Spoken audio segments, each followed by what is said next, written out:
and in its peak time it had 190 people. So all around us now would have been lots and lots of soldiers and defensive positions. So this waterway, I don't know if you know, it's the third deepest ravine in the world. Did you know that? Yeah. Did you know that? I know, I was before, he's a soldier. He was a soldier. Oh, was he? Yeah. Yeah. What was he in? He's the chef in the wasn't Brody. Oh, okay. Yeah. So he's in RLC. Brilliant. So this is a supremely deep and historical waterway. We know there's shipwrecks in there. We know the Vikings used it as a trading post and a trading stand. We know that possibly the Romans came because there's been Roman artifacts and archaeological bits and pieces all the way around Cadw. When the Archaeological Society give permission for the army to build here back in 1937, they said, right, okay, what was the probability of it being historical? And they said it was 100% historical, that something was here beforehand. And I found a map of about 250 years, and there's a little area where I'll show you later. It was called Soldiers Rock. No one knows really why, but we think it was a Celtic lookout, that people used to look out for either the Romans or then later on for the Vikings, and then definitely later on for when Napoleon was looking at invading Britain. Because these forts here, there's one there, Stack Rock and Angle Fort there, they're Napoleonic forts to protect the waterway. And across there was one of the first ever archaeological finds for a Christian burial ground, 1st century, in West Angle Bay. Did you know that?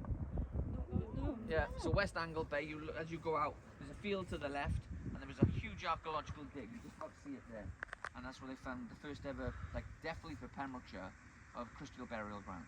Monkhaven to the right then, dips in. And if anyone's been to Monkhaven before?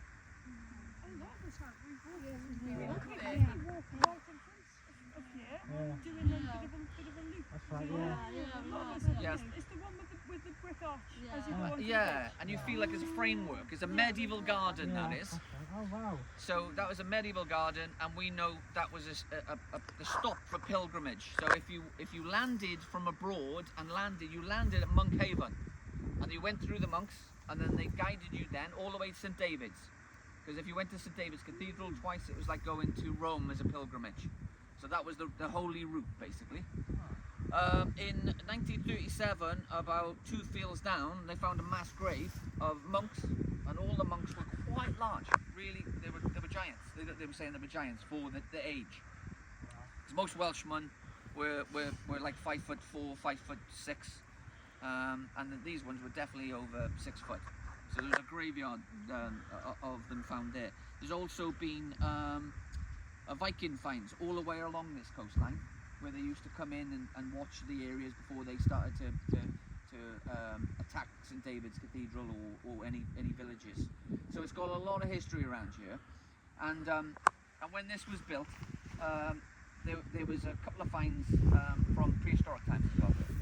So this area just behind you, there to there, when I first took over, I was told it was a minefield, because the camp had a minefield going all the way around it, because it needed to protect itself if the Germans came. So that minefield extended through there and all the way in there. But that wasn't a minefield.